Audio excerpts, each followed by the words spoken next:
नमस्कार. नमस्कार. नाव काय सांगा तुमचं? सचिन भारत दळवे. सचिन भारत दळवे. बरं. पत्ता सांगा सगळं. राहणार दळेवाडी, तालुका वाशी, जिल्हा धाराशिव. जिल्हा धाराशिव. हो. बरं. ह्याच्या आधी माझ्याकडे कधी आलता तुम्ही? एक 2 महिने झाला होता. 2-3 महिने. 2-3 महिन्यापूर्वी माझ्याकडे आलता. हो. काय होत होतं कुणाला? वडिलाला पोट सुजलं होतं. हा. नगाऱ्यासारखं झालं पोट. हा, मोठं झालं. मोठं झालं पोट. अजून परत ते पायावर सूज होती. हा. परत जेवण जात नव्हतं. म्हणजे काय आजार काय होता? ही दारू पिऊन पिऊन लिव्हर खराब झालेलं होतं. बरं.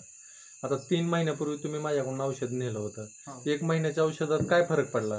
पोट साफ झालं सगळं. पूर्ण म्हणजे पूर्ण साफ झालं. पायावरची सूज गेलेली होती. पायावरची सूज गेली. पेशंटला वडिलाला जेवण व्यवस्थित जात होतं. बरं. एक भाकर, पूर्णाची पोळी असली तर 1.5 पोळी खायचं. हा हा. आणि परत म्हणजे तुम्हाला असं वाटलं का नीट झाले वडील तुमचे? मग आम्हाला आता वाटलं की फरक पडला, आता व्यवस्थित झाले. मग परत काय चूक झाली? परत ते अजून 4-8 दिवस गेले की प्यायला लागले. दारू प्यायला लागली की परत त्रास झाला. एका महिन्यात पूर्ण बरी झालते? एका महिन्यात पूर्ण बरे झालं. पूर्ण असं पूर्ण सफाई आपल्या साधारण पोट झालं आपल्या प्रकृतीसारखं. हा. परत प्यायला लागले की परत पोट वाढलं. बरं. तर मंडळी, मी औषध देतो.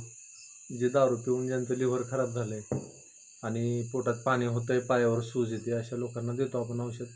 तर बऱ्यापैकी फरक पडतोय. निदान 10तल्या 7 लोकांना फरक पडतो. 3घांना फरक पडत नाही. शेवट प्रत्येकाचं प्रारब्ध आहे. चांगला फरक पडला होता. आता परत तुम्ही औषधाला आला. आता फक्त काळजी घेताना दारू प्यायला देऊ नका फक्त. हा. चाल. जय गुरुदेव.